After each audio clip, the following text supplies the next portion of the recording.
To download the Cash App on your PC, you will need to use an Android emulator, as the Cash App is not natively available for Windows or macOS. Start by going to the official website of an Android emulator such as BlueStacks or Noxplayer and download the installer for your operating system. Once the download is complete, run the installer and follow the on-screen instructions to install the emulator.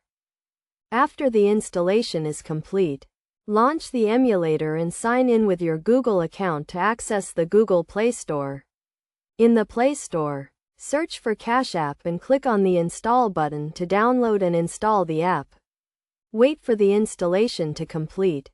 Then click on the Open button to launch the Cash App.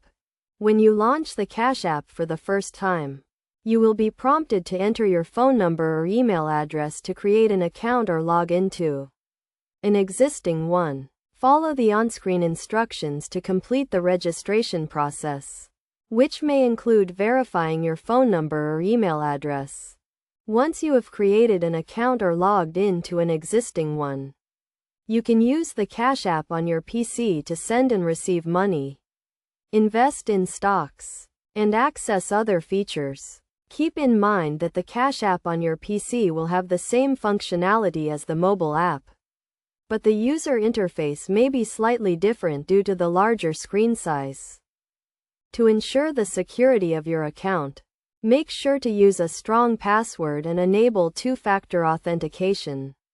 You should also keep your emulator and Cash App up to date to protect against any potential security vulnerabilities. By following these steps, you can easily download and use the Cash App on your PC, providing you with a convenient way to manage your finances from your computer.